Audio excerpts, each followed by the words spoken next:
आदि देखते हैं या कोई उपन्यास अथवा कविता पढ़ते हैं तो हम अपने को भूलकर कुछ पात्रों का उत्कर्ष और कुछ का अपकर्ष यानी जय पराजय चाहते हैं और हम उनके लड़ाई झगड़े सुख दुख घृणा द्वेष के साथी बन जाते हैं और ऐसा अनुभव करते हैं। इसी आनंद विशेष को रस कहते हैं। तो भरत मुनि ने नाट्य शास्त्र में परिभाषा दी है संक्षेप में, विभावानुभाव व्याभिचारी संयोगा द्रस निष्पत्ति। ठीक है, तो इसका मतलब है विभाव, स्थायी भाव, अनुभाव और व्याभिचारी भाव संचारित होना। तो इसे स्थायी भाव जब विभाव और अनुभाव तथा संचारी भाव से परिपक्व होकर सहृदय देखने सुनने या पढ़ने वाले के हृदय को तरंगित करते हैं तब वे रस कहलाते हैं। और रति यानी प्रेम, हास, शोक, क्रोध, उत्साह, भय, घृणा, वैराग्य, विस्मय स्थायी भाव है। तो कौन से स्थायी भाव से किस रस की अभिव्यक्ति होती है, ये निम्नलिखित तालिका द्वारा स्पष्ट किया गया है। दिख रहे रस? हेलो? Yes sir. हाँ, तो रस कितने हैं? 11। कुछ विद्वानों ने और भी 11 रस की, इसमें 9 रस प्रमुखता से हैं, लेकिन अन्य और भी रस बताए हैं। तो स्थायी भाव है रति, श्रृंगार संतान विषयक, ईश्वर विषयक, हास, शोक, क्रोध, उत्साह, भय, घृणा, वैराग्य, विस्मय और भगवत रति और संतति रति। तो इसमें श्रृंगार रस, हास्य रस, करुण रस, रौद्र रस, वीर रस, भयानक, विभत्स, शांत, अद्भुत और भक्ति रस और वात्सल्य रस, ये कविता के अंतर्गत रस साहित्य में हम देखते हैं। और संचारी भाव ये 33 है, संचारी भाव, और ये हमारे हृदय में कम समय के लिए रहते हैं।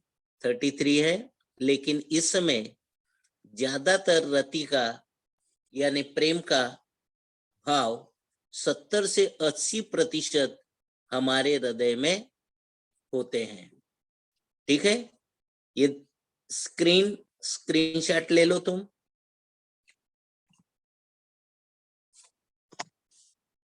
लिया? यस। हाँ, अब देखिए संचारी भाव हम किसे कहते हैं। 33 संचारी भाव है। तो संचारी भाव मन में संचार करने वाला और कम समय के लिए रहने वाला। तो आश्रय में जो स्थायी भाव जागृत हुआ है उसमें स्थायी भाव को तीव्र करने वाला अस्थायी अन्य भाव पैदा होते हैं, उन्हें संचारी भाव कहते हैं। तो स्थायी भाव के बदलने पर ये भी बदल जाते हैं और ये स्थायी भाव न होकर क्षणिक होते हैं और इनकी स्वतंत्र सत्ता नहीं होती। ये किसी न किसी स्थायी भाव के संगी साथी बनकर उनके साथ विचरण करते हैं और उन्हें पुष्ट करते हैं। ये किसी एक स्थायी भाव के मित्र न होकर अवसर के अनुकूल अनेक स्थायी भाव का साथ देते हैं। इसलिए इन्हें एक और संचारी अर्थात साथ साथ विचरण करने वाला कहा गया है, तो दूसरी ओर व्याभिचारी अर्थात एक से अधिक के साथ रमण करने वाला कहा गया है। व्याभिचारी जो स्त्री होती है एक के साथ बनी हुई नहीं रहती है, अनेक के साथ विचरण करती है। तो इसी प्रकार संचारी भाव मन में कम समय के लिए होता है, कम मन में संचार करने वाला होता है। तो 33 इसमें भाव दिख रहे हैं तुम्हें, संचारी भाव दिख रहे स्क्रीन? हेलो? Yes. और उसके मीनिंग भी लिख कर दिए हैं, यानी उसका अर्थ क्या होता है। निर्वेद यानी वैराग्य, अपमान, दुख, स्वेद, आवेग, उत्कंठा, ठीक है, उसके मीनिंग दिए है। दैन्य, श्रम, मद, जड़ता और उग्रता, मोह, विबोध, स्वप्न, अपस्मार, गर्व, मरण, अलसता यानी आलस्य, अमर्ष यानी क्रोध, निद्रा, स्वप्न, अवहितता, तिरस्कार, औत्सुक्य, उत्सुकता, उन्माद, सनक, पागलपन, शंका, भय, संशय, स्मृति, स्मरण, चिंतन, मति, बुद्धि, विवेक, व्याधि, रोग, पीड़ा, संत्रास, लज्जा, ठीक है, अंतकरण में उत्पन्न होने वाला, आने वाला। तो हर्ष, असूया, ईर्ष्या या शत्रुता, विषाद, दुख, खेद, निचेष्ट, मूर्खता, धृति यानी भगाया हुआ, दुत्कराया हुआ, चपलता यानी चंचलता, उतावलापन, ग्लानि, पश्चाताप, अनुत्साह, खिन्नता, चिंता, वितर, तर्क, दलील, अनुमान, ठीक है। तो उपरोक्त 33 भाव सब के सब हमारे मन में नहीं होते, हमारे जीवन काल में 70 से 80% रति का भाव होता है, ठीक है। तो संचारी भाव देखिए, उदाहरण, पाया हमी से था, कभी जो बीज वर विज्ञान का उसको दिया है, दूसरों ने रूप रमो ध्यान का, हम किंतु खो बैठे उसे भी जो हमारे पास था, हाथ दूसरों की वृद्धि में ही क्या हमारा रास्ता। तो यहाँ अपने प्रति जो करुण रस है उत्पन्न हुआ, उसको तीव्र करने वाला विषाद यानी दुख संचारी भाव है, जो किसी अंतिम पंक्ति से स्पष्ट होता है। दूसरे को बढ़ावा देना, दूसरे को कुछ करने के लिए, आगे बढ़ने के लिए मदद करना, लेकिन मदद करते करते हमारा ह्रास हो जाता है, इसमें दुख की उत्पत्ति होती है। करुण रस, ठीक है। हेलो? Yes, sir. हाँ, तो समझा ये? तो संचारी भाव क्या है, केवल पहले समझना है भाव क्या है, पहचानने के लिए आता है काव्य में। अब देखिए विभाव, अब विभाव क्या है, विभावानुभाव, व्याभिचारी, संयोगा, दृश्य निष्पत्ति। अब विभाव के दो भेद है। अब जिस व्यक्ति या वस्तु या स्थान एवं समय को देखकर, स्क्रीनशॉट ले लिया पहले का? हेलो मनाली? Yes, sir. हाँ, अब देखिए विभाव, फास्ट गया तो चलेगा ना, क्योंकि मैं तुम्हें जितना ज्यादा हो सके पाठ का और कविता का भी ये बताना चाहूंगा, उसके बाद में कल के लेक्चर में चलेगा ना, लेकिन स्क्रीनशॉट ले लेना। हेलो? Yes, sir. हाँ, जिस व्यक्ति या वस्तु, स्थान एवं समय को देखकर स्थायी भाव जागृत या उद्दीप्त हो जाते हैं, वे विभाव कहते हैं। कहानी या कविता के पात्र या घटनाएं या स्थितियां वे विभाव है कि जिन्हें देखकर पाठक के हृदय के भाव जागृत हो जाते हैं, अतः साहित्य में व्यक्त संसार ही विभाव है। तो विभाव के दो भेद है, आलंबन विभाव और उद्दीपन विभाव। तो आश्रय आलंबन है आलंबन विभाव में। जब हम पर्दे पर देखते हैं नाटक या सिनेमा कोई विषय वस्तु को, तो उसे आलंबन कहते हैं। पट या पर्दे या राधा कृष्ण के प्रेम को देखकर भाव जागृत हो, अतः राधा और कृष्ण आलंबन विभाव है। तो यहाँ कहने का तात्पर्य यह है कि जिसे देखकर भाव जागृत हो, अर्थात जिसके कारण मन में भाव जगा, या नायिका या नायक को देखकर नायिका के मन में जागना। ठीक है। अब विषय आलंबन देखिए, यहाँ वह है कि जिसके हृदय में आलंबन को देखकर भाव जागृत होते हैं, या जो भाव स्थायी आश्रय ले रहा है, जिसके मन में भाव उत्पन्न हो, उसे क्या कहेंगे? विषय आलंबन। नायक को देखकर नायिका के मन में। ठीक है। तो राम को देखकर सीता के हृदय में प्रेम उत्पन्न होना, उसका रूप रंग देखकर। राम आलंबन है तो सीता आश्रय है, तो सीता के मन में क्या किया? नायक को देखकर नायिका के मन में आश्रय ले लिया। आश्रय आलंबन, विषय आलंबन। ठीक है। विषय यहाँ पर राम है। ठीक है। हेलो। Yes sir. हाँ, अब उद्दीपन विभाव देखिए। अब आलंबन विभाव को परिपक्व अवस्था तक पहुंचाने के लिए कुछ स्थितियां सहायक के रूप में सामने आती है। शोभित कर नवनीत लिए, गुटरुनी चलत रेणु तनु मंडित मुख ददी लेप किए, चारु कपोल लोल लोचन गोरचन तिलक दिए। यह वात्सल्य रस के पद का अंश है। तो इसमें बाल कृष्ण वात्सल्य के आलंबन विभाव है, और घुटनों से चलना, धूलि से शरीर का भरा होना, मुंह में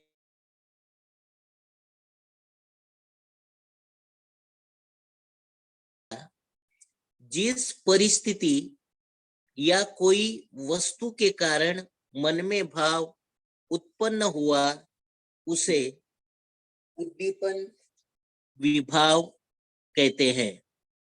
उद्दीपन कहते हैं। चांदनी रात, वर्षा का कोयल का कूकना, सहयोगी साथी का याद आना, पार्टनर है या नहीं तो भी प्रेम निर्माण हो जाना, श्रृंगार आदि। उद्दीपन सौंदर्य भाव होता है, पहनावा। देखिए, राधा कृष्ण के प्रेम में एकांत स्थान, मनोरम स्थल, नायिका का श्रृंगार या प्रेम भरी उक्तियां, ये सब भाव उद्दीप्त करते हैं, अतः इन्हें उद्दीपन विभाव कहते हैं। तो उद्दीपन विभाव किसे कहते हैं, ये समझ में आ गया तुम्हारे? हेलो। Yes sir.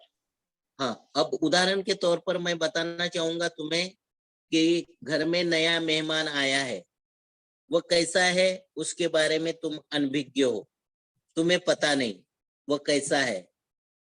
जब उसको देखते हैं तो हमारे मन में क्या निर्माण होता है? प्रेम उत्पन्न होता है। और जो मन में जगा उसको देखकर, वो विभाव है। वो क्या है? विभाव है। फिर उसके बाद उसको हम स्वागत है आपका ऐसा कहते हैं।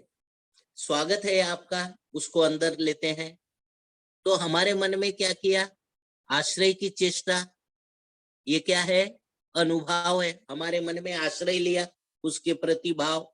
स्वागत है आपका, वेलकम करते हैं उसका, मोस्ट वेलकम, और हम स्माइल देते हैं।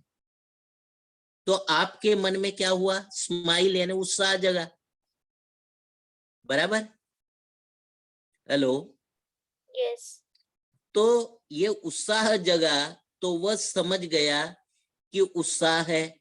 ये क्या है? संचारी भाव है। ठीक है, संचारी भाव है। तो समझ में आ गया विभाव क्या है, उद्दीपन क्या है, अनुभाव क्या है। आश्रय के मन में आलंबन की चेष्टा अनुभाव है। ठीक है। हेलो। Yes sir. हाँ, तो और फिर ये देखिए, अनुभाव अपने आप प्रकट हो नेचुरली। हमारे मन में मेहमान आया, नेचुरली प्रकट हुआ। बराबर? तो स्थायी भाव के बाद जिस व्यक्ति में स्थायी भाव जागृत हुआ है, या अथवा आश्रय आलंबन की चेष्टाएं अनुभाव के अंतर्गत आती है। आश्रय के हृदय में कौन सी विशेष अनुभूति क्रियाशील हो चुकी है? तो कृष्ण को देखकर राधा का लजाना, आके झपकाना, कृष्ण की ओर लपकना आदि अनुभाव है। उदाहरण के तौर पर देखें, उस काल मारे क्रोध के तनु कापने उनका लगा, मानो हवा के जोर से सोता हुआ सागर जगा। तो यहाँ जयद्रथ को देखकर अर्जुन का शरीर का कांपना आदि अनुभाव है ना। जो जयद्रथ ने ही उसको मारा, किसको? वीर अभिमन्यु को। जब सामने शत्रु दिखाई देता है तो क्या होता है? चेहरा तमतमाता है। शत्रु सामने है, शरीर कांपने लगता है, तनु यानी शरीर कांपने उनका लगा। जिस प्रकार समंदर में उफान आता है, तो उसी प्रकार का किसके मन में उफान आया है?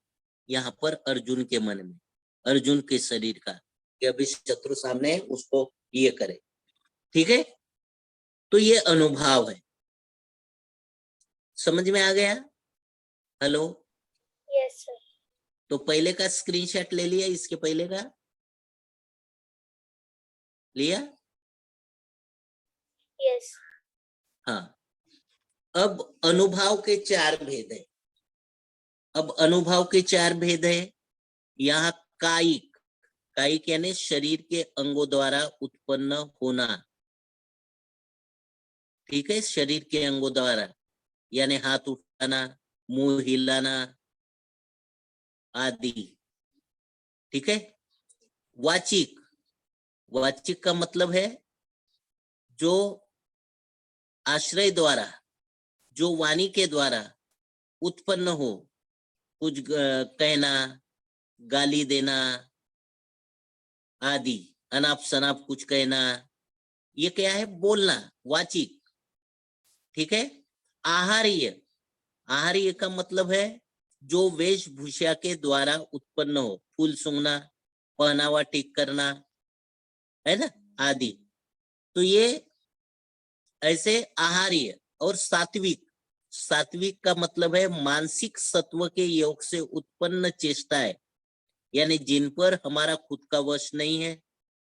कंपन होना, अश्रु गिरना, हिचकिची आना, मूर्छा आना, आंखें लाल होना, सांस तेज चलना, ये अपने आप प्रकट हो, आश्रय का नियंत्रण न रहना, ये सात्विक भाव है। सात्विक, तो समझा ये सात्विक भाव? Hello? Hello Manali? Yes, sir. हाँ, अब ये देखें, रस, 11 रस है। विभाव क्या है और आलंबन क्या है? आश्रय, उत्पत्ति, सबका निचोड़ इसमें दे दिया गया है। ये एमपीएससी यूपीएससी की एग्जाम में पूछे जाते हैं, जो हिंदी लैंग्वेज लेते हैं। ठीक है।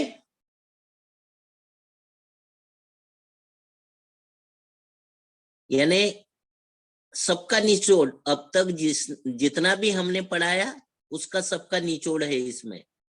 अनुभाव, आश्रय की चेष्टाएं, सात्विक, अपने आप उत्पन्न होने वाली, कायिक यानी शारीरिक चेष्टाएं, वाचिक यानी बोलने वाली, आहार्य यानी आश्रय की चेष्टा किसी वस्तु पर।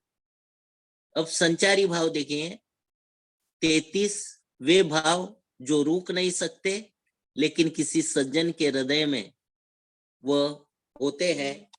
और 33 हम रति का भाव यानी प्रेम का भाव 70 से 80% हमारे मन में होता है। ठीक है। हेलो?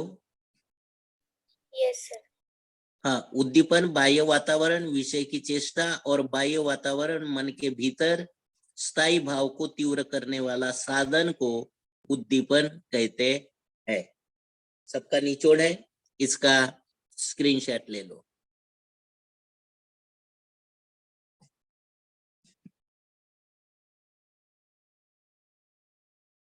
लिया? Yes. अब देखिए, ये हो गया रस कैसे पहचानना है। ठीक है, हेलो, रस कैसे पहचानना है।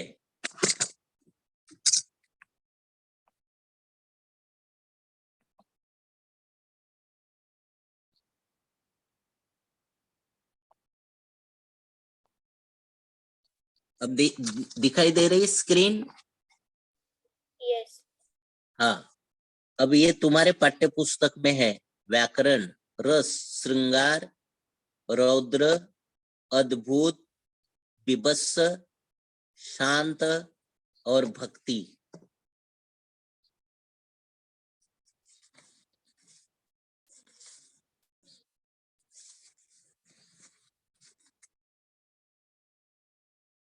बराबर?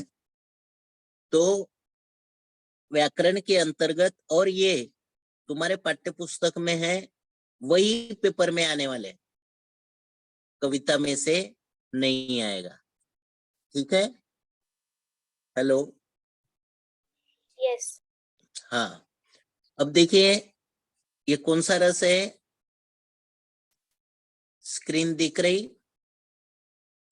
Yes, sir.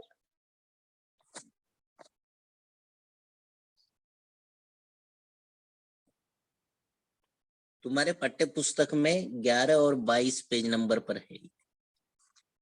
निम्न कृति क्रमांक 5A में आता है व्याकरण के अंतर्गत, निम्नलिखित पंक्तियों में उद्धृत रस पहचान कर उसका नाम लिखिए। 3 में से 2 लिखने के लिए आता है, 2 अंक आता है। तो श्रृंगार रस का उदाहरण यह 2 में से पूछा जा सकता है, इसीलिए दोनों के दोनों उदाहरण तुम्हें क्या करना है, ध्यान में रखना है। और यदि आया तो श्रृंगार रस है करके पहचान कर लिखना है। ठीक है, अब पहला वाक्य क्या है, देखिए, दिख रही? राम के रूप निहारती जानकी, यानी राम का रूप क्या कर रही हैं? निहार रही हैं।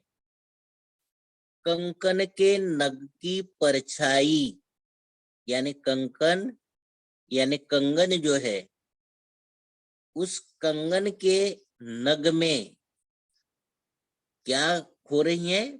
परछाई दिख रही है। किसकी? राम की। याते सबे सुधी भूली गई, वह सब सुध बुध खो बैठी, भूल गई। कर टेकी, कर यानी हाथ, टेकी रही पल यानी क्षण, टारत यानी टलत नहीं।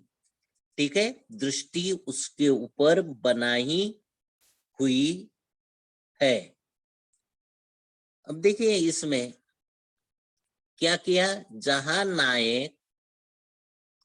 नायिका,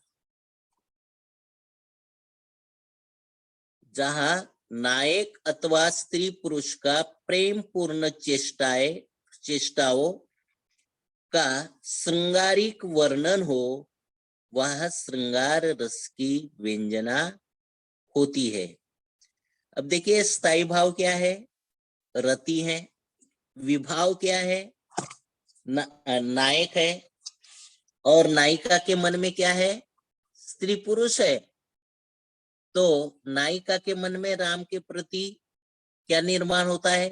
भाव निर्माण होता है, आश्रय लेता है। बराबर? अनुभाव देखें, स्पर्श, कटाक्ष, आलिंगन, अवलोकन करना, ऑब्जर्वेशन करना, उसका निरीक्षण करना, ये अनुभव। वो कंगन के नग में क्या करती है? उसको देखती है, राम की परछाई को। समझ रहे हैं ना? Hello, Yes, sir. हाँ।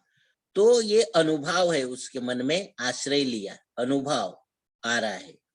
अब संचारी भाव क्या है? खुशी, हर्ष, चपलता यानी चंचलता, अभिलाषा यानी चाह, आकांक्षा, इच्छा, उन्माद, पागलपन सवार हो जाता है, आवेग यानी एकदम, और आशा निर्माण हो जाती है।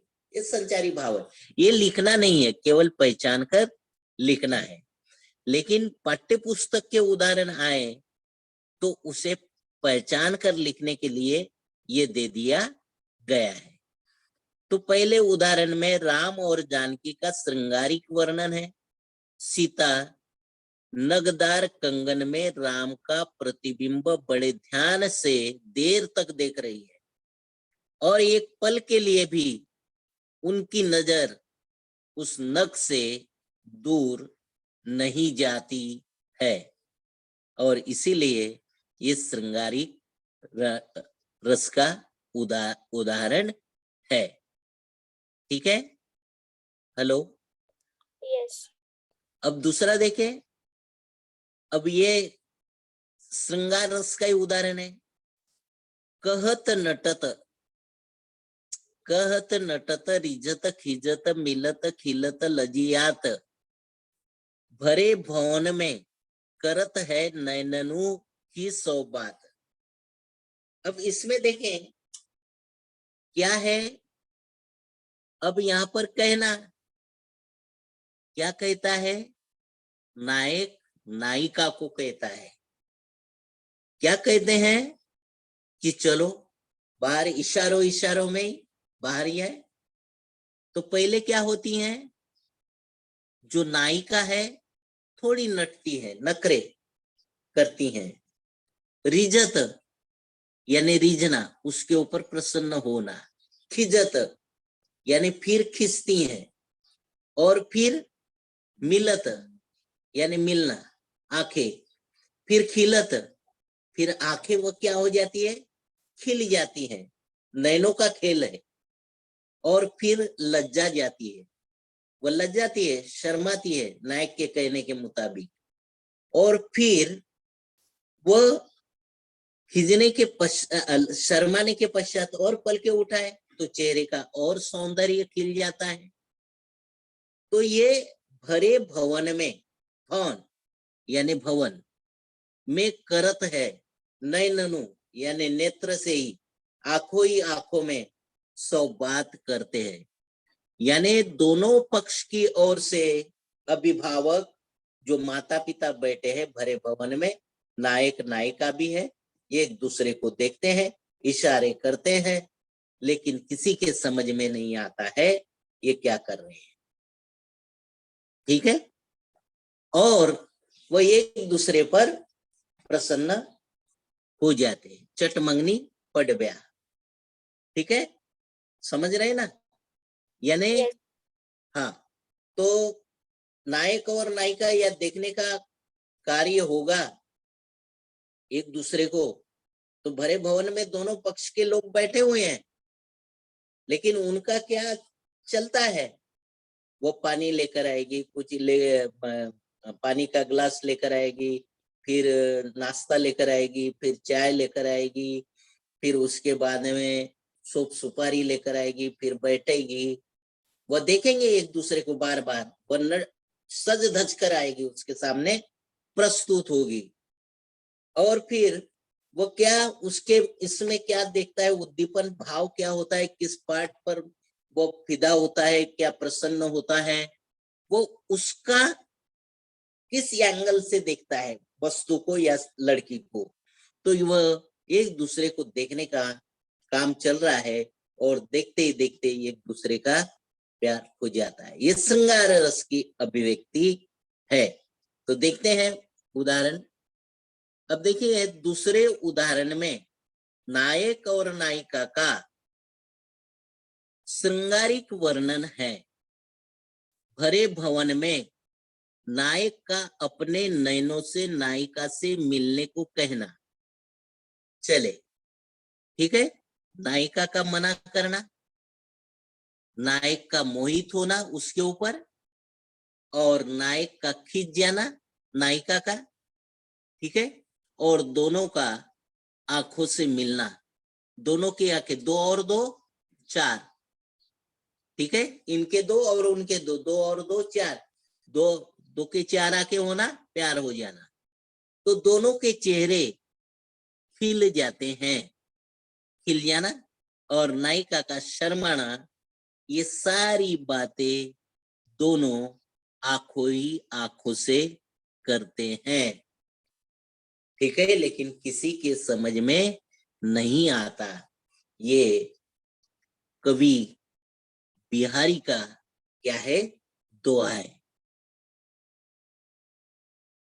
ठीक है, यानी रीतिकाल के कवि बिहारी श्रृंगार रस के कवि है। ठीक है, हेलो, Yes, sir. स्क्रीनशॉट ले लीजिए।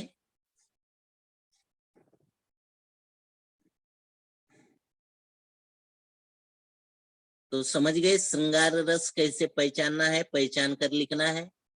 ओके, अब देखें दूसरा, देखें रौद्र रस, दिख रहा है रौद्र रस Yes. नंबर 2। अब देखिए श्री कृष्ण के वचन सुन, मैंने उदाहरण पहले ही दे दिया।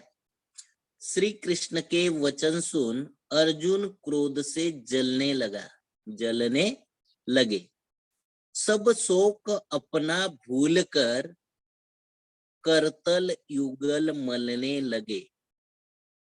अब यहां पर देखें तो शत्रु सामने है और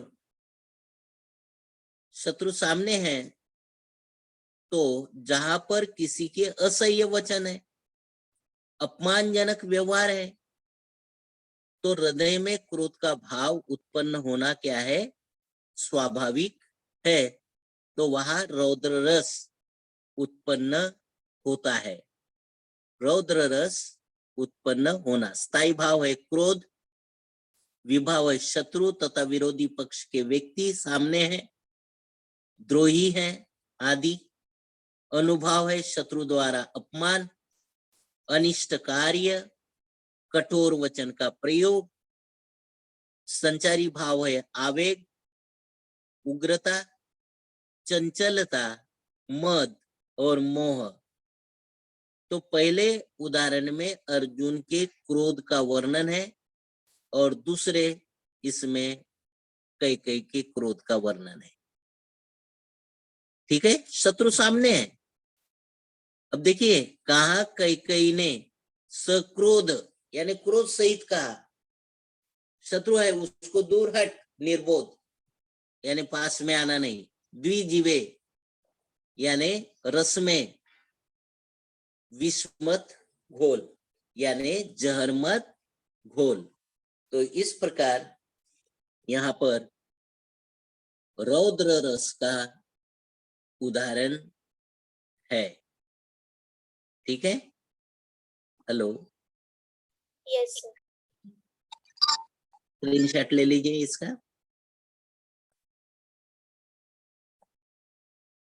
ले लिए। Yes. हाँ, अब हम देखते हैं दूसरा उदाहरण, अद्भुत रस। अद्भुत रस, अब ये अद्भुत रस है और अद्भुत रस का उदाहरण, एक अचंबा देखा रे भाई। अब देखें एक अचंबा देखा रे भाई, ढाढ़ा सिंह चरावे गाई, पहले पूत पाछे माई, चेला के गुरु लागे पाई। अब देखें अचंबित यानी अद्भुत, आश्चर्यकारक घटना, अचंबित होना, आश्चर्य में आश्चर्य से देखना।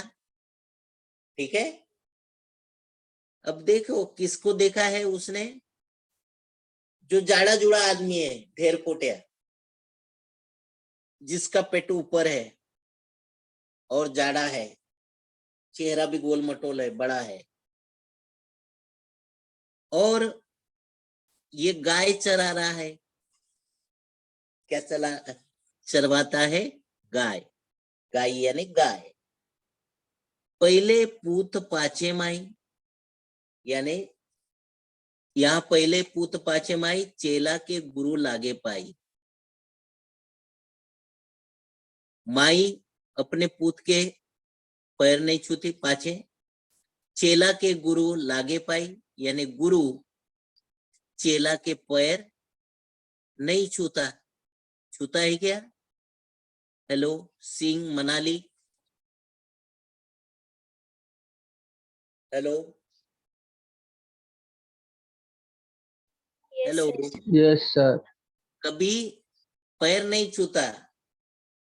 और ये ढाढ़ा सिंह, ये कभी गाय के पीछे दौड़ेगा? गाय भागेगी जानवर, तो उसके पीछे दौड़ सकता है जाड़ा जुड़ा आदमी?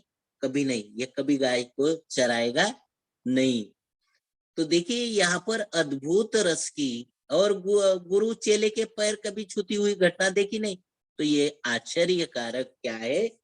घटना है। समझ रहे हैं ना? अब देखिए, जहां किसी अलौकिक, अद्भुत, आश्चर्यजनक वस्तुओं को देखकर आश्चर्य का भाव जागृत होता है, वहां अद्भुत रस की व्यंजना होती है। अद्भुत रस की व्यंजना होती है। स्थायी भाव है आश्चर्य, विभाव है आश्चर्य उत्पन्न करने वाली व्यक्ति, यानी ढाढ़ासिय, और गुरु वस्तुओं का श्रवण, दर्शन आदि अनुभव है। ढाढ़ासिय को देखना, आंखें फाट फाट कर, दांतों तले उंगली दबाना, यानी आश्चर्य होना। ठीक है? अचंबित घटना देखकर। संचारी भाव देखे, हर्ष, खुशी होना, उत्सुकता देखने की, आवेग, वेग के साथ, और भ्रांति, भ्रम में पैदा होना। ठीक है? तो पहले उदाहरण में जैसे सिंह द्वारा गाय को चराना, पहले पुत्र का जन्म, बाद में माता का जन्म। समझ रहे ना? पुत्र का जन्म, बाद में माता का जन्म। ऐसा संभव है क्या? नहीं। गुरु का चेले के पैर छूना कभी सुना है? हेलो, नहीं। तो ये ऐसी बात अद्भुत है, अचरज पूर्वक है, इसीलिए इसे अद्भुत रस कहेंगे। ठीक है? अद्भुत रस समझा? हेलो, दूसरा उदाहरण देखें। बिनु पक्ष चले, सुने बिनु काना, यानी बिने पैर के कभी चलते हुए देखा नहीं, बिना कान के श्रवण करना, सुनना कभी नहीं, बिना करके कर्म करना, काम करना, विधि नाना अलग अलग प्रकार की, विधि यानी प्रकार, नाना प्रकार की विधि करना, कार्य करना, आनंद यानी मुख रहित सकल रस भोगना। जिसको मुख ही नहीं, तो वह रसपान कर सकता है क्या? हेलो, मुख नहीं है तो रसपान कैसे करेगा? भोगना, रस भोगी यानी पीना। समझ रहे हैं ना? Hello, Yes, sir. और बिनु वाणी वक्ता बड़ जोगी, बिनु वाणी के वक्ता बन नहीं सकता, बराबर। बड़ जोगी योग, यानी देखिए, दूसरे उदाहरण में यह आश्चर्य कि वह बिना पैर के चलना संभव नहीं, बिना कान के सुनना, बिना हाथ के कर्म करना और बिनु मुंह के रसों का आनंद लेना और बिना वाणी के वक्ता बनना संभव नहीं है। तो ये आश्चर्यकारक क्या है? घटना है, आश्चर्यकारक घटना है। तो ये क्या होगा? अद्भुत रस की अभिव्यक्ति है इसमें। ठीक है, तो दोनों उदाहरण ध्यान में रखना है, पेपर में आ सकते हैं पहचानने के लिए, कोई भी 3 रस में से। ठीक है, हेलो, Yes, sir.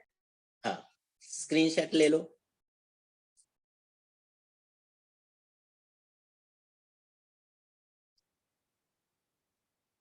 लिया?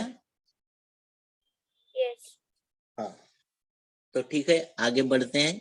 1 मिनट जरा रुकना, 2 मिनट। ओके,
अब देखिए थर्ड, चौथा, दिख रही स्क्रीन?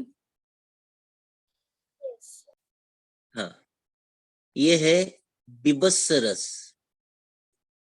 बीभत्स यानी घृणास्पद ऐसी वस्तुओं को देखना या किसी घटना को देखना घृणास्पद, या गाय मरी हुई या कोई गिद्ध मांस नोचते हुए दिखाई देते हैं, तो घृणास्पद वस्तु देखना, नाक बंद करना, छीछी करना, निकल जाना, है ना?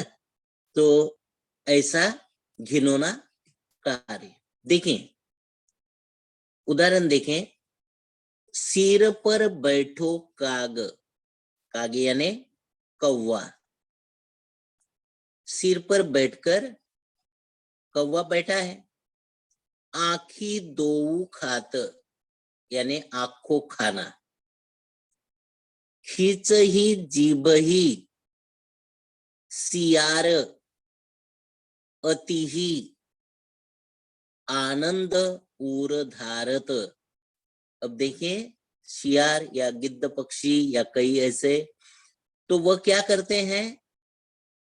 वो उस जानवर का मांस या आंखें भी खाते हैं और जीवा से वो क्या करते हैं? उसको खींचते हैं और आनंद के साथ, उत्साह के साथ छाती पर बैठकर उसको क्या करते हैं?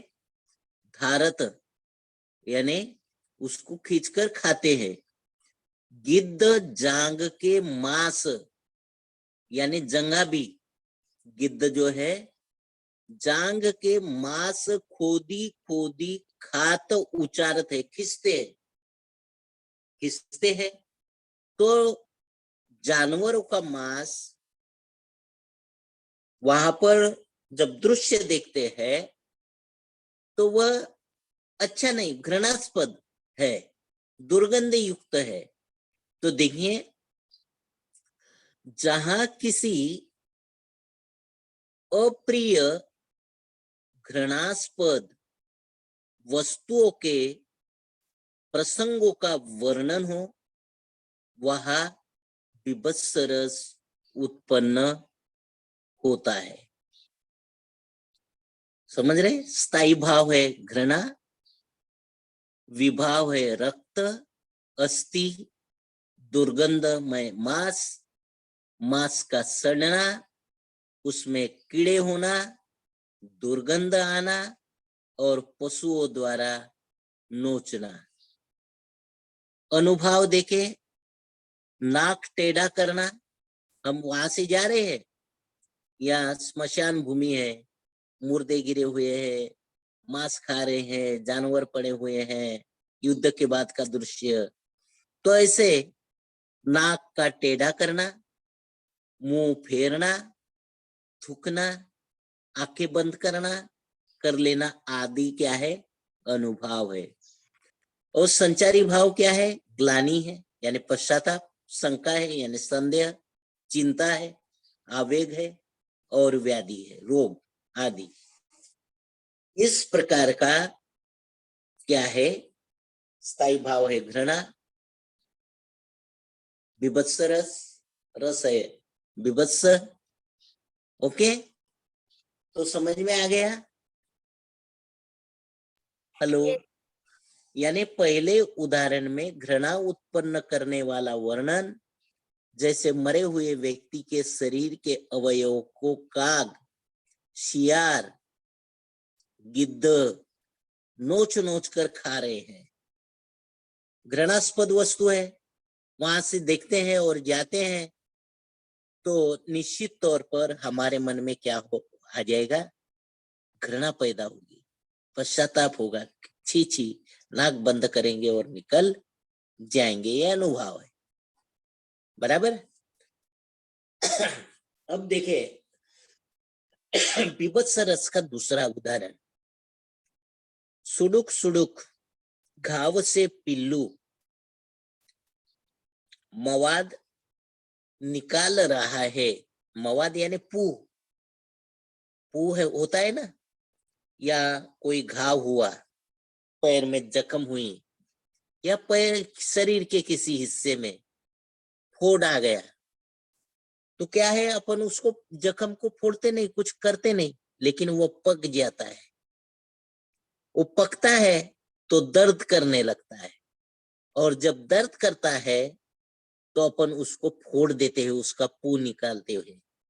दुखते यानी कहा जाता है कि दुखते हुए फोड़ में कितना मवाद भरा हुआ होता है, पू भरा होता है, वह कटकट ऐसा करता है, दर्द करता है ना? तो पू को हम निकाल देते। तो ऐसे ही सुड़ुक सुड़ुक यानी पंछी किसी मरे हुए जानवर के नाक से, नासिका से पू या गंदगी, श्वेत पदार्थ, सफेद पदार्थ वो खींचता है, निकालता है।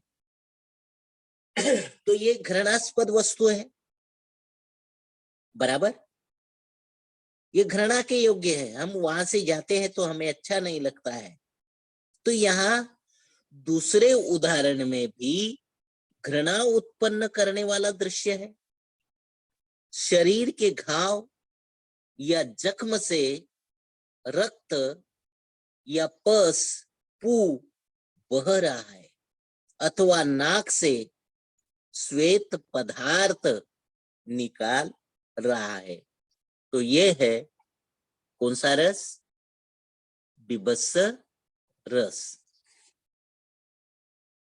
समझा? हेलो? Yes, sir.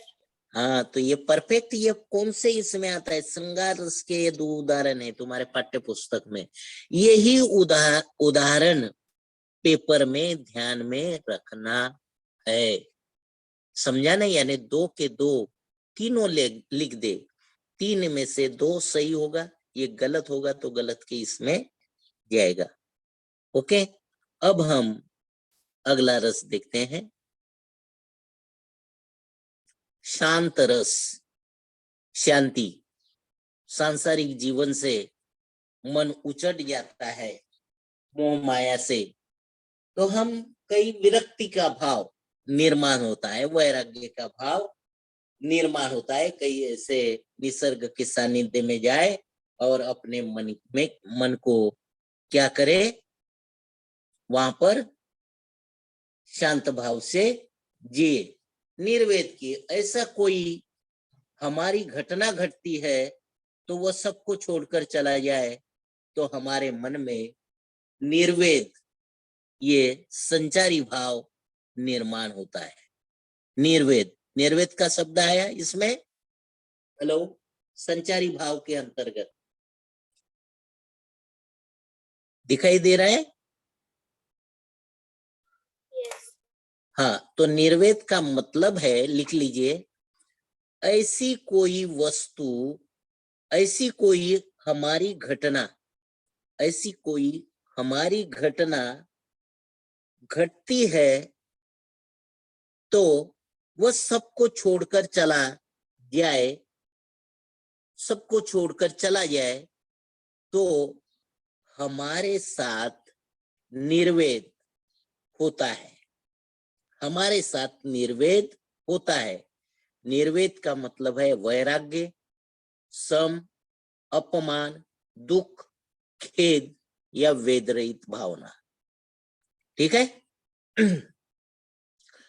तो देखिए, उदाहरण देखिए, माला फेरत जुग भया, यानी माला फेरते हैं, माला जपना, माला को क्या करना, जपना। गया न मन का फेर, माला जपने से मन का फेर कभी जाता नहीं है। कर का मन का डारी के, यानी हाथ की माला को गिनना छोड़ दे, मन का फेर, फिर भी मन का फेर वो जाता नहीं है। देखिए, कबीर की काव्य पंक्ति है, लंबे समय तक हाथ में मोती की माला लेकर घूमता है, पर उसके मन का भाव नहीं बदलता। मन शांत नहीं होता। ऐसी व्यक्ति को माला को फेरना छोड़कर मन के मोतियों को फेरना या बदलना ही चाहिए, तब उसका मन स्थिर होगा। नहीं तो माला जपने से कोई फायदा नहीं होने वाला है। अब देखिए, जहां भक्ति, नीति, ज्ञान, वैराग्य, धर्म, दर्शन, तत्वज्ञान अथवा सांसारिक नश्वरता संबंधी प्रसंगों का वर्णन हो, वहां शांत रस उत्पन्न होता है, वह शांत रस उत्पन्न होता है। स्थायी भाव है शांति, निर्वेद। विभाव है परमात्मा चिंतन, परमात्मा के इसमें स्मरण करना, माला जपना, लेकिन मन को एकाग्र नहीं होता है। मन कैसा है, मन चंचल होता है, दो दिशा में फिरता है, उसको कंट्रोल में करना इतना आसान नहीं, एकाग्र करना। वह गुरु के निर्देशन एवं मार्गदर्शन से ही वो क्या होता है, अपने मन को कंट्रोल कर सकते हैं, अन्यथा नहीं स्थिर कर सकते हैं। तो संसार की क्षण भंगुरता, नश्वरता, सत्संग आदि अनुभव देखे, पूरे शरीर में रोमांच, हर्ष, अश्रु आदि संचारी भाव देखे, हर्ष, निर्वेद, स्मृति, स्मरण करना। ठीक है। अब पहले उदाहरण में कबीर सलाह देते हैं कि कोई व्यक्ति लंबे समय तक हाथ में मोती की माला लेकर घूमता है पर उसके मन का भाव नहीं बदलता, मन शांत नहीं होता, ऐसी व्यक्ति को माला को फेरना छोड़कर मन के मोतियों को फेरना या बदलना चाहिए। मन को बदलना, मन को एकाग्र करना ये चाहिए। माला गिनने से मन एकाग्र नहीं होगा, मन को स्थिर करना चाहिए माला गिनना छोड़कर। समझ में आ रहा है ना? हेलो? Yes, sir. हाँ, तो ये शांत रस का उदाहरण है। अब देखिए, माटी कहे कुम्हार से, कबीर का ही दोहा है, माटी कहे कुम्हार से तू क्यों रोंदे मोय, तू मुझको क्यों रोनता है, एक दिन ऐसा आएगा मैं रोंदूंगी तोय। अब देखें, कुम्हार क्या करता है, घड़े को आकार देता है, उसको रोनता है, उसकी बुराइयां निकाल देता है और उसे अच्छा और सुशोभित घड़े का रूप दे देता है। लेकिन मिट्टी उससे कहती है कि तुम मुझे आकार दे रहे, मुझे ये कर रहे हैं, रोंद रहे हैं, लेकिन मुझे भी एक दिन ऐसा आएगा कि मैं भी अच्छे घड़े का निर्माण करूंगा, मैं भी तुम्हें रोंदूंगा। देखिए, दूसरे उदाहरण में कबीर कहते हैं कि बलवान समय किसी को छोड़ने वाला नहीं है। माटी कुम्हार से कहती है कि तुम मुझे क्यों क्या रोनते हो, एक दिन ऐसा आएगा जब तुम्हारा विनाश हो जाएगा और तुम भी माटी में मिल जाओगे, तब मैं तुम्हें रोंदूंगी। इस तरह से शांत रस की अभिव्यक्ति यहाँ पर होती है। Okay, hello? 2 उदाहरण ध्यान में रखना है, इसका स्क्रीनशॉट ले लीजिए। लिया? हेलो? हेलो? Yes, sir. हाँ, अब हम देखते हैं अगला भक्ति रस।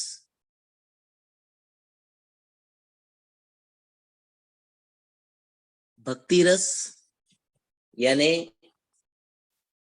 भक्त क्या करते हैं, ईश्वर की आराधना करते हैं। तो ईश्वर की आराधना करने वाले व्यक्ति क्या करेंगे, ईश्वर की भक्ति में वह तल्लीन हो जाएंगे, मग्न हो जाएंगे, उसके साथ श्रद्धा होगी, निष्ठा होगी, आराध्य के प्रति हमारा भाव अच्छा होगा, श्रद्धा होगी, है ना? शिष्य का गुरु के प्रति क्या होता है, श्रद्धा होती है, भक्ति होती है, क्योंकि वह हमारे मार्ग को प्रशस्त कर देता है, हमें साक्षात्कार करा देता है। तो यहाँ पर भक्ति का भाव है। अब देखें, तू दयालु दीन है, तो कैसा है, दयालु है, दीन है। तो यहाँ पर संत रविदास की पंक्ति है शायद, तू दयालु दीन हो, तू दानी हो भिखारी। अब देखें, तू ईश्वर के लिए कहा जाता है, तू दयालु दीन हो, यानी तुम क्या हो, दयालु हो, तू दीन हो, यानी जो गरीब है उसकी मदद करने वाले हो, दीन यानी गरीब। तू दानी है यानी दाता है, दातृत्व का भाव है, देने की, दानत की भावना तुम्हारी है।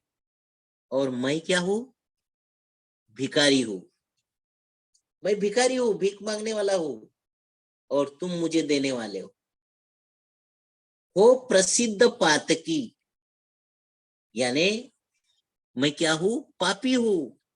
पातकी का मतलब पापी हूं, मैं फेमस प्रसिद्ध ऐसा पापी हूं, और तू उस पाप का पुंजहारी, यानी पापों का हरण करने वाले हो। तुम पापों का हरण करने वाले हो। तो यहाँ पर परमात्मा के लिए दयालु, दानी और पापों का हरण करने वाले इस प्रकार माना, और अपने आप को दीन माना, भिखारी माना, पापी माना। समझ रहे हैं ना? हेलो? Yes, sir. तो परोपकार की भावना है, भक्ति रस है, ईश्वर की आराधना करते हैं, पूजा अर्चा करते हैं। अब देखिए भक्ति रस का उदाहरण, यानी ईश्वर सबका कल्याण करने वाला। अब कल्याण कैसे कहता है? समदर्शी, यानी तुम समदर्शी हो, सबको समान मानने वाले हो, सबको समानता की दृष्टि से देखने वाले हो। कोई अमीर, कोई गरीब, कोई भिखारी या कंगाल, ऐसे लोगों को भी तुम मदद करने वाले हो। नाम तिहारो, तिहारो का मतलब आपका, आपको। सोई पार करो, जो आप चाहते हैं वो करते हैं, पार कर देते हो नैया। एक एक नदियां, एक नार, एक नदी है जो स्वच्छ है उसका जल, और एक नाला है। कहावत है, तो नाले में क्या होता है? मैला भरा हुआ होता है, पानी से भरा हुआ होता है। नदी स्वच्छ जल होती है, लेकिन नदी कहती है क्या कि मुझ में आकर मिलना नहीं? कहती है क्या? हेलो? कहती है नदी? कई नाले नदी में जाकर क्या मिलते हैं? मिल जाते, और नदी समंदर में जाकर मिल जाती है। हेलो? हेलो? Yes, sir. हाँ, तो नदी कभी ऐसी नहीं कहती है कि मुझ में आकर मिलो। ईश्वर ऐसा नहीं कहता है कि मुझसे मेरी भक्ति मत करो या मुझसे आकर मिलो। कहता है क्या? नहीं, सबको बराबर नजर से देखता है।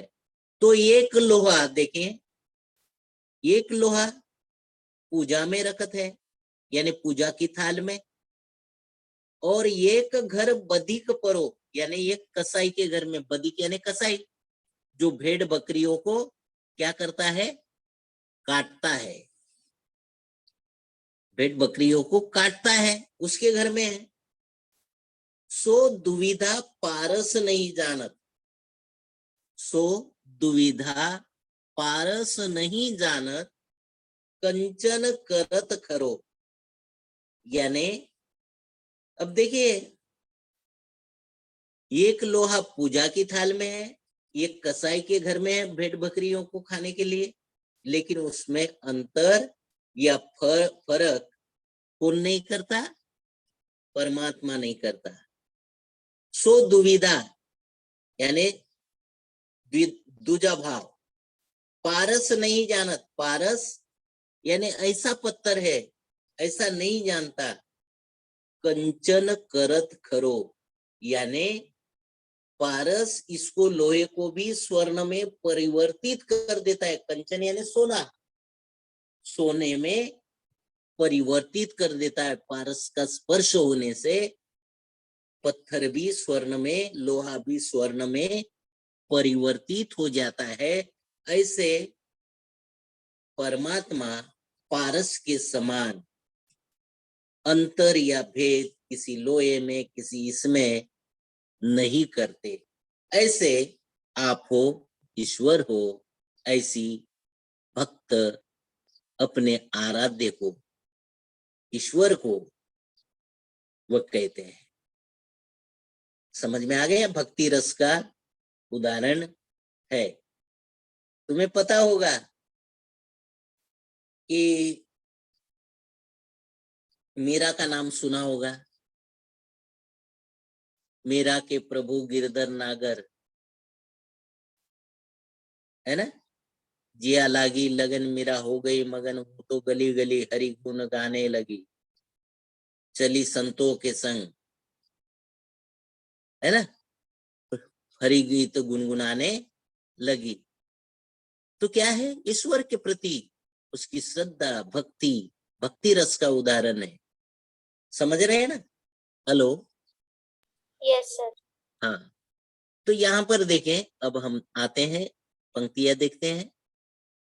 जहां ईश्वर अथवा अपने इष्ट देवता के प्रति श्रद्धा,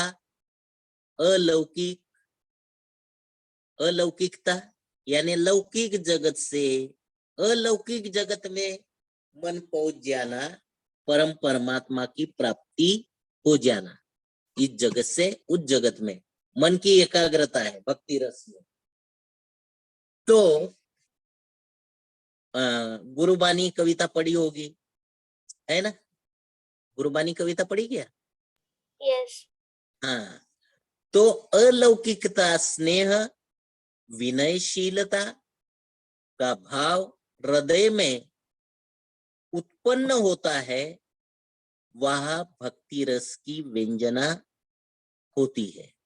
स्थायी भाव है देव विषयक रति यानी प्रेम, विभाव है परमात्मा के अद्भुत कार्यकलाप, उसका कार्यकलाप, क्रियाएं क्या क्या है, सत्संग आदि। अनुभाव है भगवान के नाम तथा लीला का कीर्तन, आंखों से आंसुओं का गिरना, गदगद होना यानी प्रसन्न होना, कभी रोना, कभी नाचना आदि भक्ति में डूब जाना अनुभाव है। ठीक है? संचारी भाव है निर्वेद, विरक्ति का भाव, मति और हर्ष, आनंद, खुशी। ठीक है? तो ऊपर की पंक्ति है, तुलसीदास कहते हैं कि हे नाथ, तू दीनों पर दया करने वाला है, तो मैं दीन हूं। तू अतुल दानी है, बहुत ही दानी है, दान पुण्य करने वाला पुण्यात्मा है। तो मेरे जैसे भिखमंगे का भी तुमने क्या किया? उद्धार किया। मैं प्रसिद्ध पापी हूं और तू पापों का हरण करने वाले हो। ठीक है? अब दूसरी पंक्ति है, सूरदास कहते हैं कि प्रभु तुम अपना समदर्शी नाम सार्थक करो, जैसे गंगा नदी नाले में भेद नहीं करती, न करके दोनों को समान रूप से समा लेती है। वह कभी ऐसी नहीं कहती कि मुझ में आकर मिलना नहीं, वैसे आप हो। पारस पूजा में रखा जाता है, लोहे की मूर्ति, और शिकारी के घर में या कसाई के घर में, बदिक के घर में लोहा होता है, भेड़ बकरियों को काटने का हथियार, में भेद न करके दोनों को स्पर्श करके सोने में बदल देते हैं। इस प्रकार भक्ति का उदाहरण यहाँ पर दे दिया गया है। समझा? Hello? Hello Manali? Yes, sir. हाँ, स्क्रीनशॉट ले लो इसका। लिया? Yes. अब देखें, ये हो गया, यानी रस हो गए। ठीक है? रस हो गए तुम्हारा कंप्लीट। लिखेंगे बराबर 2 अंक के लिए। हेलो? Yes, sir.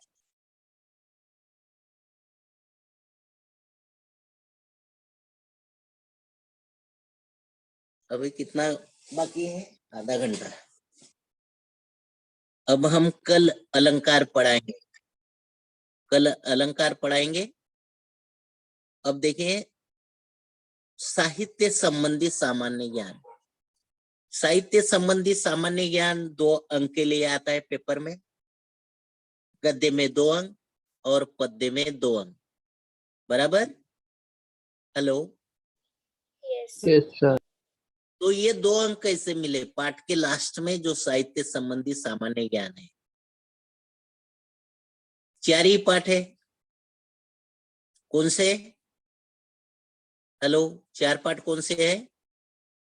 आदर्श बदला, पाप के 4 हथियार, सुनो किशोरी और ओजोन विघटन का संकट, बराबर।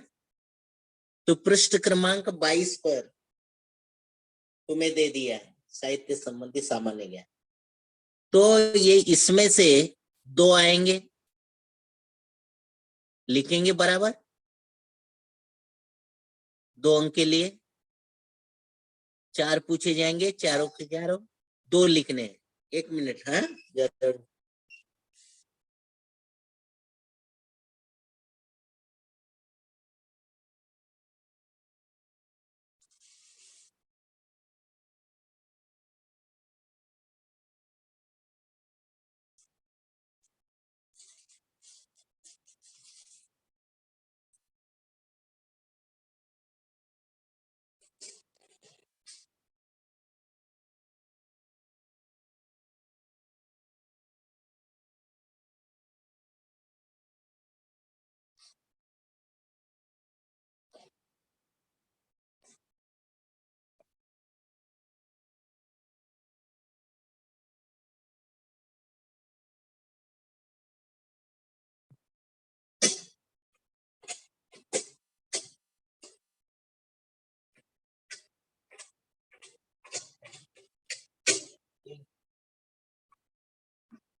सब कचरा इधर ही है।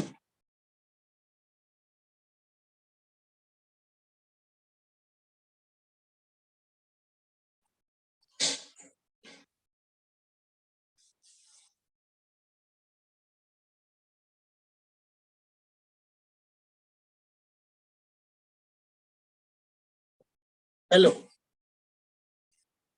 Yes, hello, sir. हाँ। अब पृष्ठ क्रमांक 22, ये 4 ही पाठ है, इसमें से पूछा जाएगा 2 अंक के लिए। तो देखिए सुदर्शन जी का मूल नाम क्या है? बद्रीनाथ भट्ट।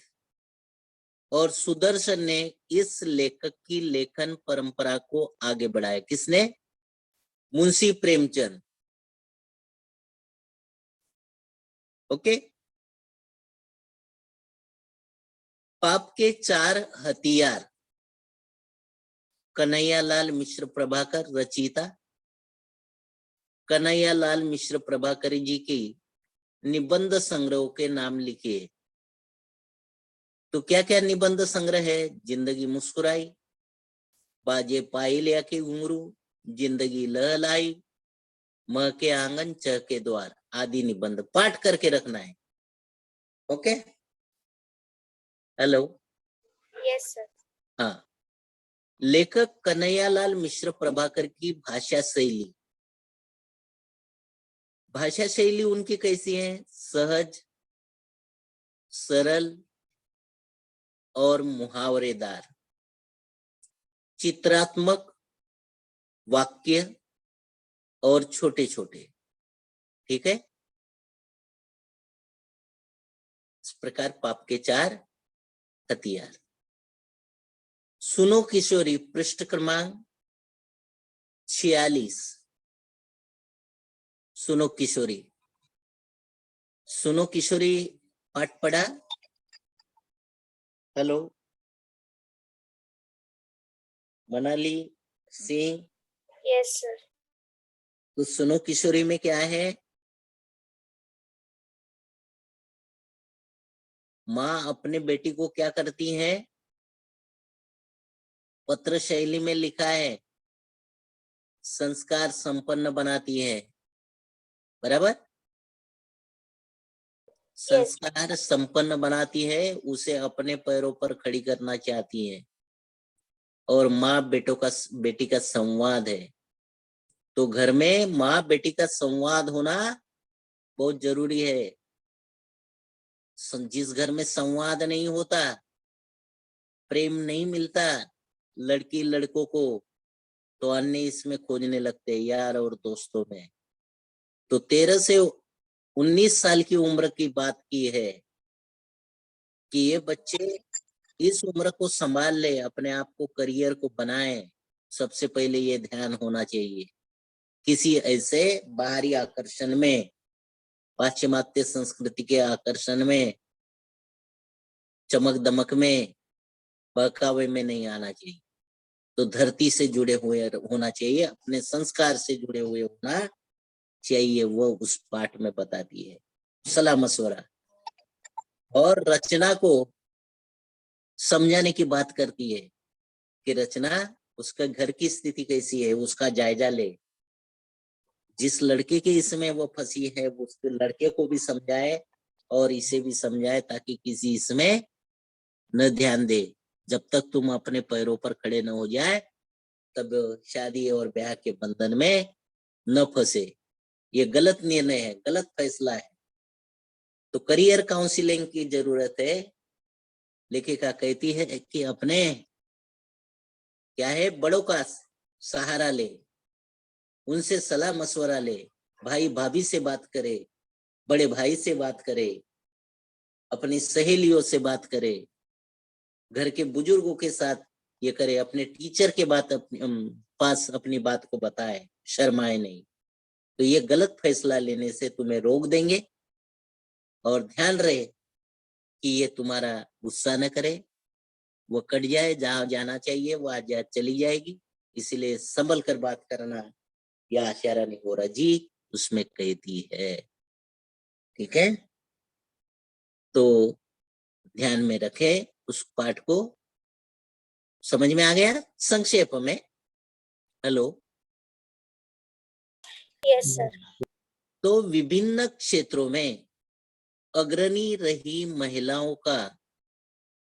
के जीवन संघर्ष को चित्रित करना और वर्तमान नारी वर्ग के सम्मुख उनके आदर्श को प्रस्तुत करना, आदर्श को प्रस्तुत करना।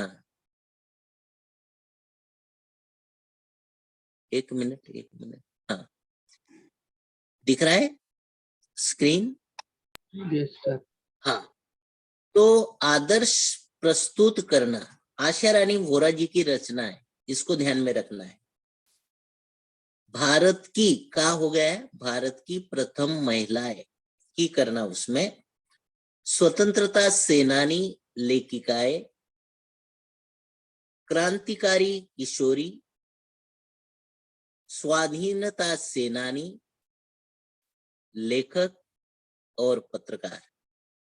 ठीक है, ये ध्यान में रखें। अब ओजोन विघटन का संकट, ओजोन विघटन का संकट। अब इसका मतलब क्या है? ओजोन का विघटन होना। ओजोन गैस मालूम है ना, पर्यावरण में पाठ पढ़ा क्या? Hello hello. Yes, sir. तो ओजोन की वो छतरी का काम करती है, पाठ पढ़े तो ध्यान में आएगा। सूरज की किरणों को रोकती है, विकिरण किरणों को रोकती है। यदि ये विकिरण रोक टोका है, ओजोन भी घातक है मनुष्य के लिए। ठीक है, लेकिन ये क्या है, वो किरणें आने से, विकिरणें आने से, सूरज की किरणें आने से वो रोकती है। तो यदि ओजोन विघटन का संकट हो जाए तो धरती पर संकट आ सकता है। इसीलिए ये पाठ विज्ञान पर आधारित है, डॉक्टर कृष्ण कुमार मिश्र जी द्वारा लिखित है। तो देखिए पृष्ठ क्रमांक 51 पर है, ओजोन विघटन का संकट, लेखक का नाम लिखिए। डॉक्टर श्री कृष्ण कुमार मिश्र। और डॉक्टर श्री कृष्ण कुमार मिश्र की प्रमुख कृतियों के नाम लिखिए। क्या नाम है? नंबर 1 लोक विज्ञान, नंबर 2 समकालीन रचनाएं, नंबर 3 विज्ञान और मानव की यशोगाथा, और जल जीवन का आधार है। ठीक है। अभिव्यक्ति जल की सुरक्षा की आवश्यकता, पर्यावरण रक्षण हमारा कर्तव्य, अभिव्यक्तियां। ठीक है, इसको ध्यान में रखना है उस पाठ में। और क्लोरोफ्लोरो CFC, क्लोरोफ्लोरोकार्बन। ठीक है, तो ये पेपर में आया था सितंबर के एग्जाम में, बोर्ड ने पेपर में निकाला था। अभी अंतरराष्ट्रीय स्तर पर किए गए कार्य का वर्णन करना है। अंतरराष्ट्रीय स्तर पर क्या कार्य किए गए, मॉन्ट्रियल, लंदन, अमेरिका, या जो भी अलग अलग ये मीटिंग्स जो हुई सन, उसको ध्यान में रखना है। तो क्या उस पर निर्णय लिए गए इसको रोकने के लिए, प्रशीतन में जो कार्बन है, ठीक है, इसके इस्तेमाल पर क्यों रोक लगा दी गई, और रोक लगाने के लिए क्या कार्य किया अंतरराष्ट्रीय स्तर पर, उसे उसमें लिखना है। Okay, hello. तो ये पाठ 4, ठीक है, इतने ही करने हैं ना? हेलो। Yes, sir. हाँ, तो इसके अलावा दूसरे पढ़ना नहीं है, 4 ही। अब देखिए कविता की पद्य विभाग, कौन कौन सी कविताएं है?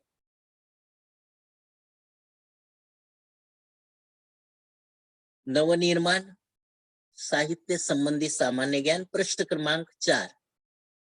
नवनिर्माण, चतुष्पदी के लक्षण लिखिए। क्या लक्षण है? परिचय में दे दिया, यानी कविता पढ़ना, रचनाकार का नाम ध्यान में रखना, पाठ का परिचय, विधा परिचय, और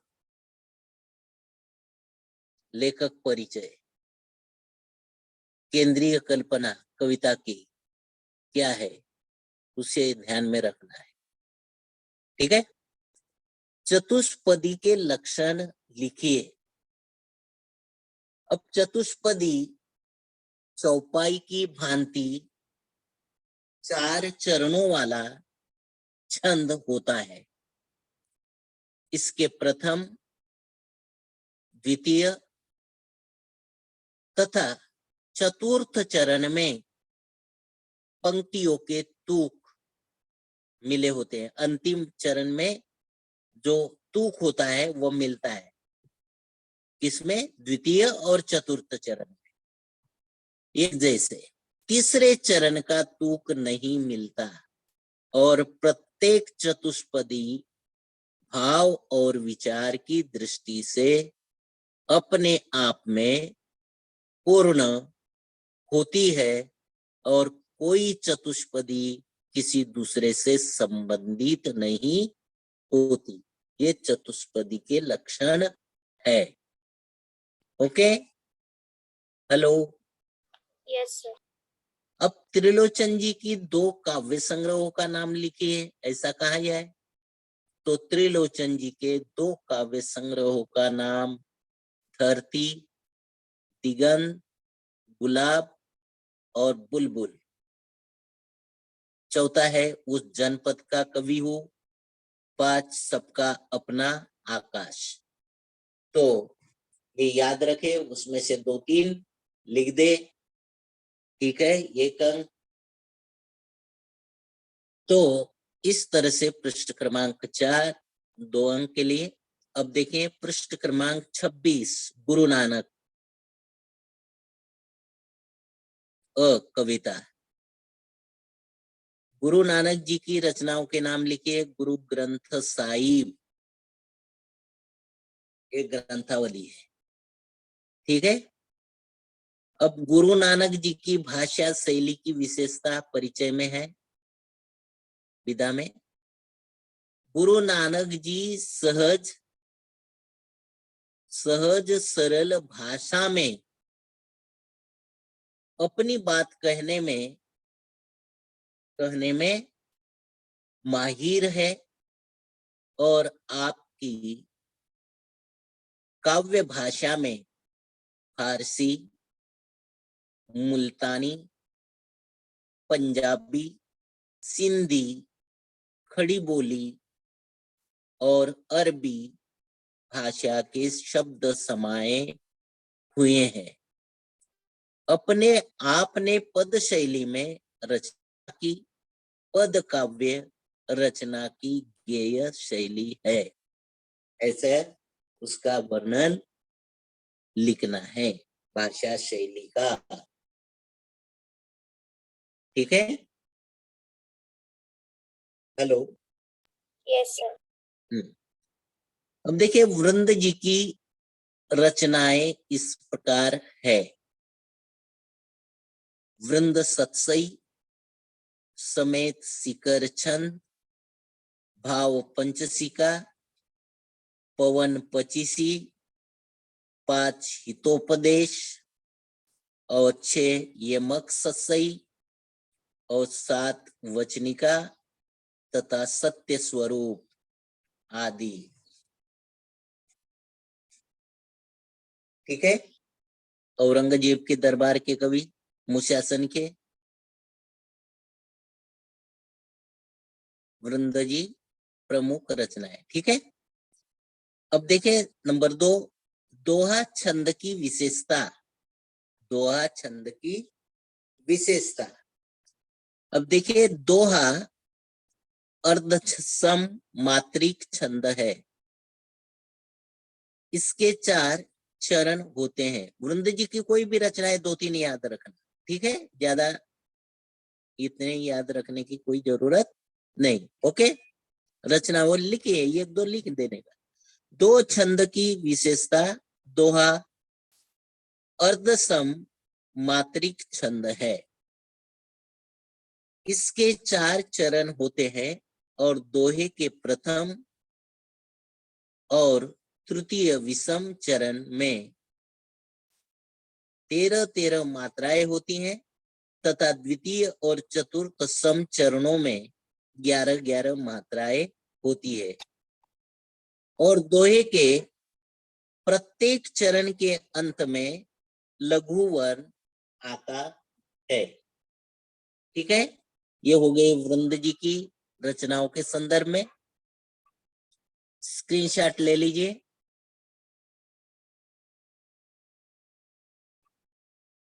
यही पढ़कर जाना है। Hello Singh Manali. Yes, sir. हाँ, Yes, sir. अब देखिए उदाहरण दिए हैं, उसमें से जो मात्रा लगाई गई थी वह निकल गया है। पेड़ होने का अर्थ देखे, डॉक्टर मुकेश गौतम। कविता पढ़ी है मुकेश गौतम की? Hello, Yes. पेपर में आएगा चुनिंदा शेर वगैरह। तो पेड़ होने का अर्थ डॉक्टर मुकेश गौतम। नई कविता के परिचय। नई कविता में काव्य क्षेत्र में नए भावबोध को व्यक्त करने के लिए शिल्प पक्ष, भाव पक्ष के स्तर पर नए प्रयोग किए गए। नए प्रतीकों, उपमानों और प्रतिमानों को ढूंढा गया और परिणाम स्वरूप नई कविता आज के मनुष्य के व्यस्त जीवन का दर्पण यानी आईना और आसपास की सच्चाई की तस्वीर बनकर उभरी है। बराबर, आसपास की तस्वीर उभरी है। क्या वर्णन है उसमें? हेलो, पेट कविता के अंतर्गत क्या वर्णन है?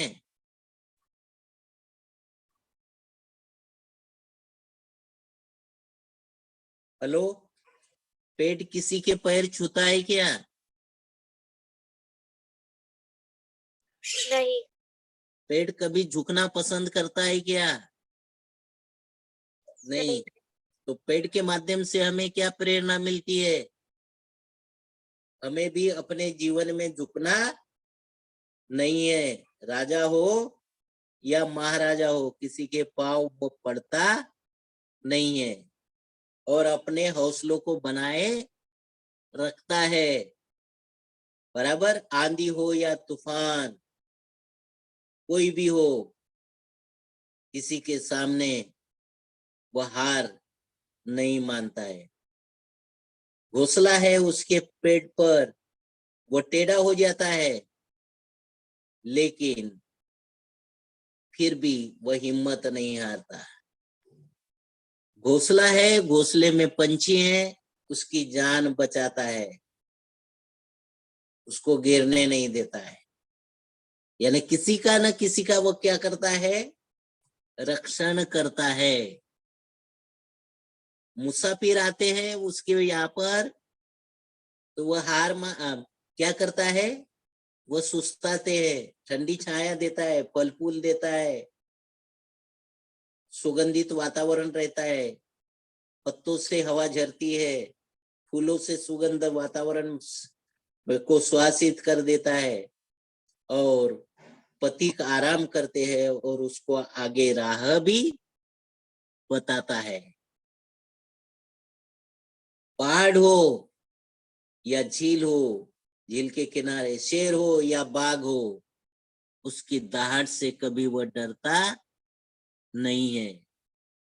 ऊपर चोटी पर पेड़ रहते हैं, लेकिन भयावह ना इससे वह कभी डरता नहीं है, दहाड़ से भी नहीं डरता। वह डरता है क्या? नहीं। हेलो, और Yes. वह हमें क्या क्या देता है? पेड़ में परोपकारिता का भाव है। क्या परोपकारिता का भाव है? हमें फल देता है, फूल देता है, पत्ते डालियां उपयोग में आते हैं शादी ब्याह के अवसर पर। क्या क्या उपयोग है, ऐसी अभिव्यक्ति में पूछा जाएगा। क्या परोपकारिता का भाव क्या है? हमें कार्यालय में मेज, आसन, बैठने को कुर्सी, है ना, कागज, कलम, ये सारी बातें हमें वो क्या करता है? देता है। और वह किसके साथ उसकी तुलना की है मनाली? किसके साथ तुलना की गई उसकी?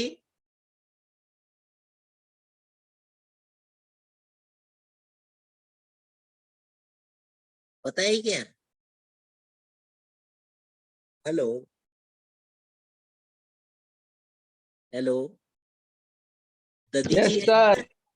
ददीची, तो ददीची क्या है? ऋषि है, उसके साथ उसकी तुलना की।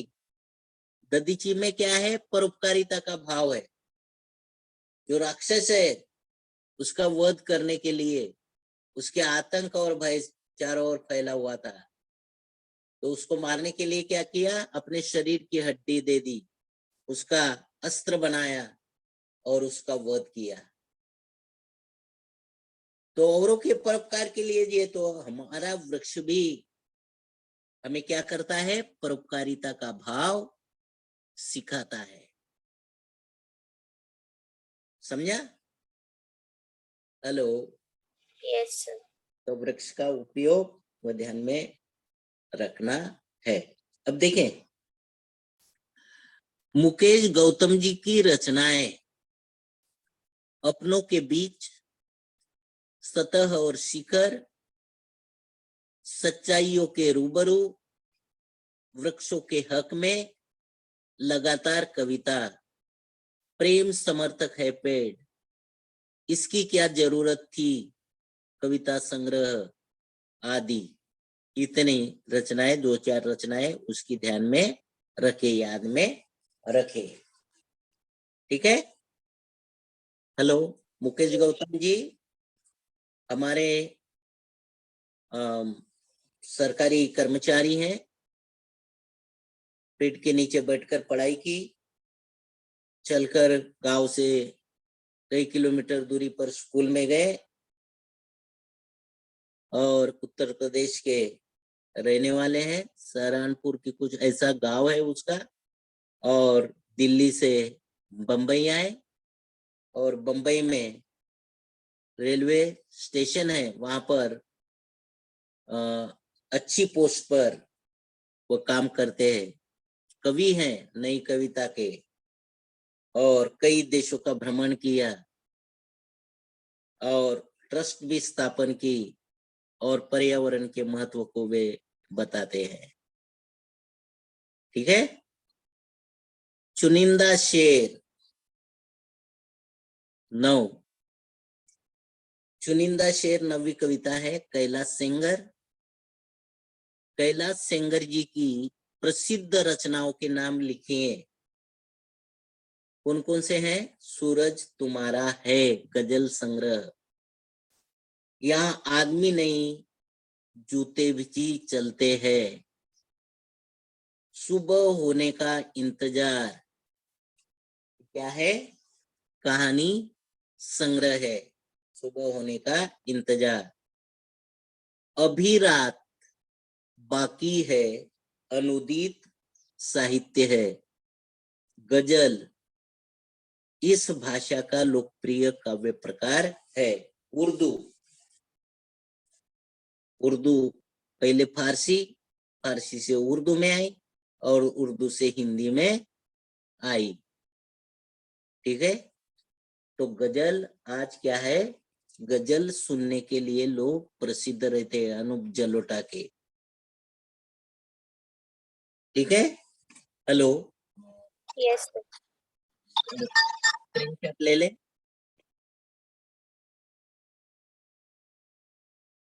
लिया? Yes.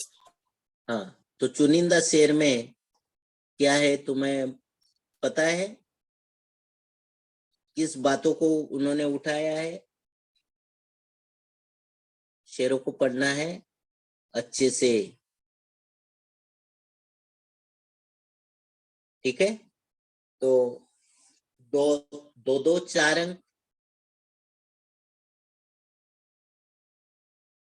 तो इसको ध्यान में रखना है। ओके। हेलो। Yes, sir. हाँ, अब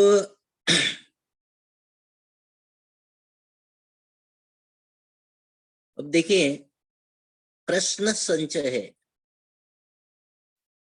एक, इसमें 1 मिनट, अलंकार है क्या देखते हैं।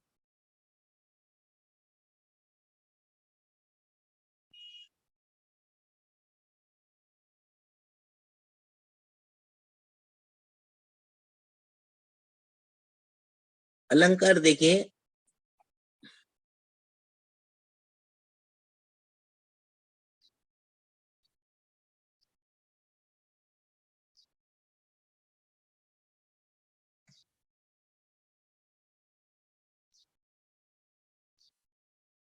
दिख रही स्क्रीन? केवल Yes. ध्यान में रखें, ध्यान में रखें। अलंकार, अलंकार अलन यानी अलंकृत होना, शोभा, शोभित होना, सजावट करना, सजाया हुआ, और कार्य यानी करने वाला, अलंकृत। ठीक है। तो इसमें सौंदर्य पाशक कहा जाता है। अलंकार का शब्दार्थ है, अलंकार का शब्दार्थ है आभूषणों से शोभायमान होना, शोभायमान होना अर्थ है आभूषण या श्रृंगार करना। काव्य के आभूषण अर्थात सौंदर्य वर्धक गुण अलंकार कहलाते हैं। कोई स्त्री है, स्त्री क्या करती है, किसी के मन में ऐसा आता है, स्त्री पुरुष हो कोई भी हो, उसे श्रृंगार करना, सजना धजना, आभूषणों का पहनावा करना, कंगन पहनना, हाथ में लड़का भी कड़ा पहनता है, सोना डालता है, गले में चैन डालता है, तो ये सौंदर्य वर्धक गुण है अलंकार। और अलंकार स्वयं सौंदर्य नहीं, तो वे काव्य के सौंदर्य को बढ़ाने वाले सहायक तत्व होते हैं। तो अलंकारों के योग से काव्य मनोहारी बन जाता है।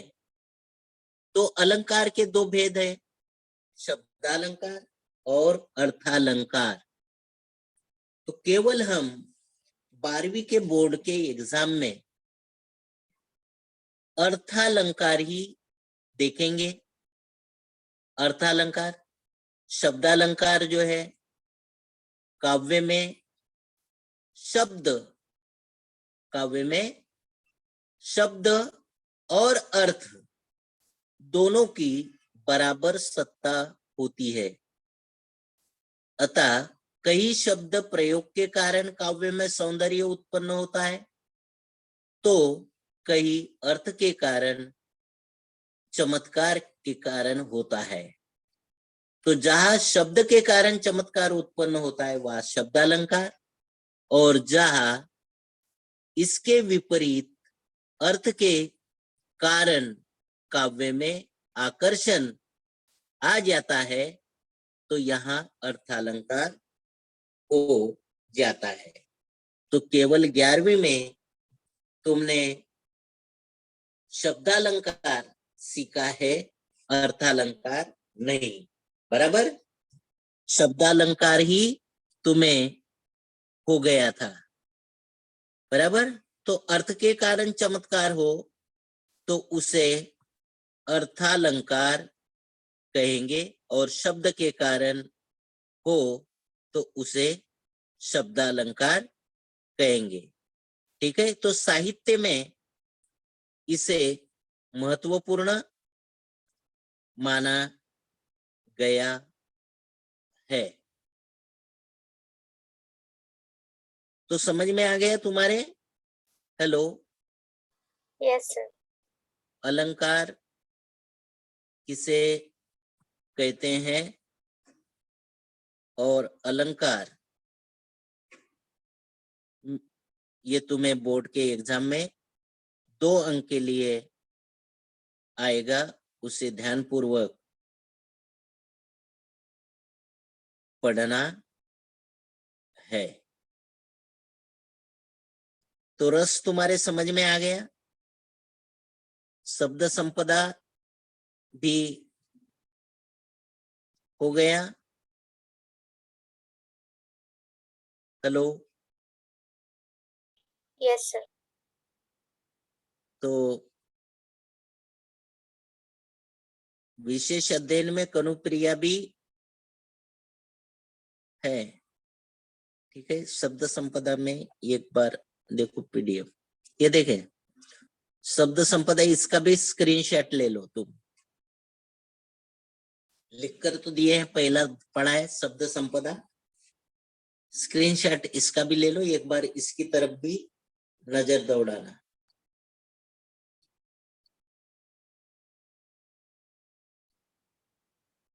ले लिया? Yes.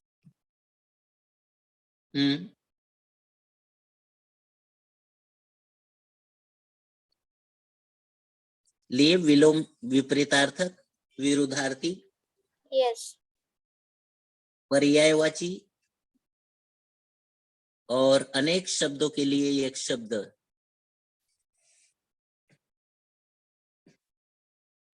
Yes, sir.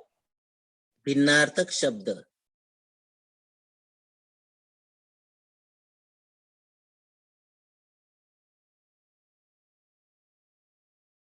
और शब्द युग्म,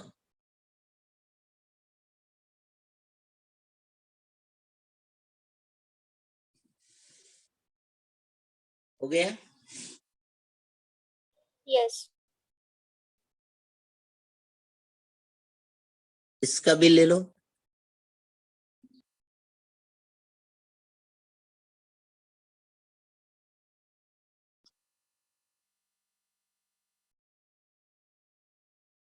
ठीक है, हो गया। Yes. इसका भी ले लीजिए।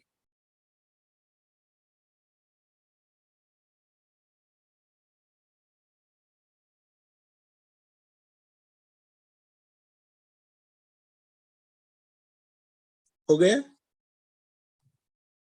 Yes. उपसर्ग दिख रहा है नीचे, उसका भी ले लो।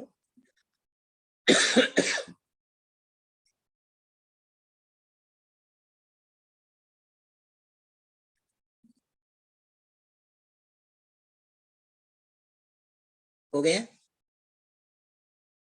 Yes. ये देखिए, कुपात्र, कुसंगति, कुमार्ग,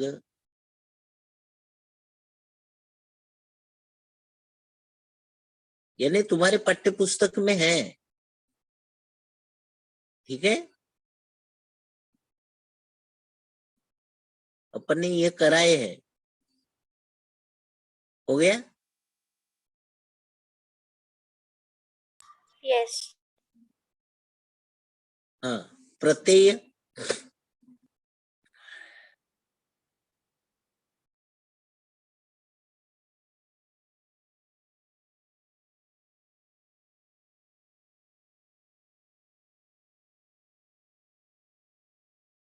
हुआ। Yes. ये देखिए, क्रुदंत,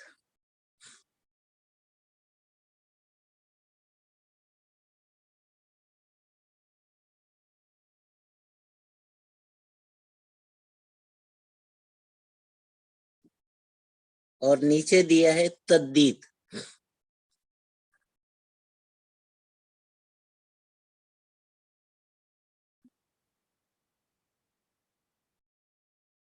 हुए।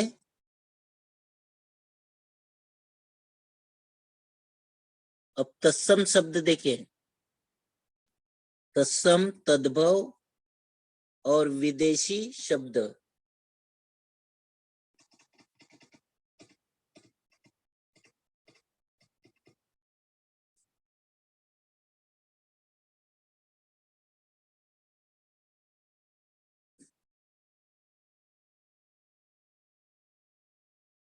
हो गया।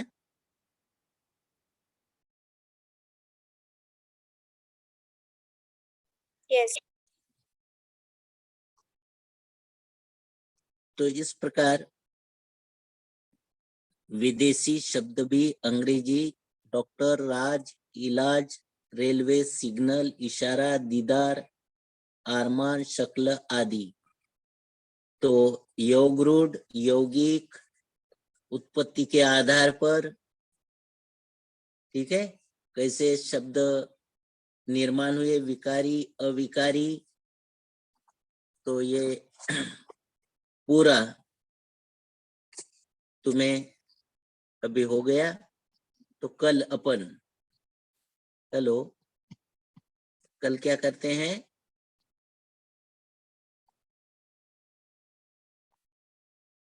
कल तुम्हें अलंकार, है ना। Hello, hello. Yes, sir. तो कल अलंकार पढ़ाएंगे, और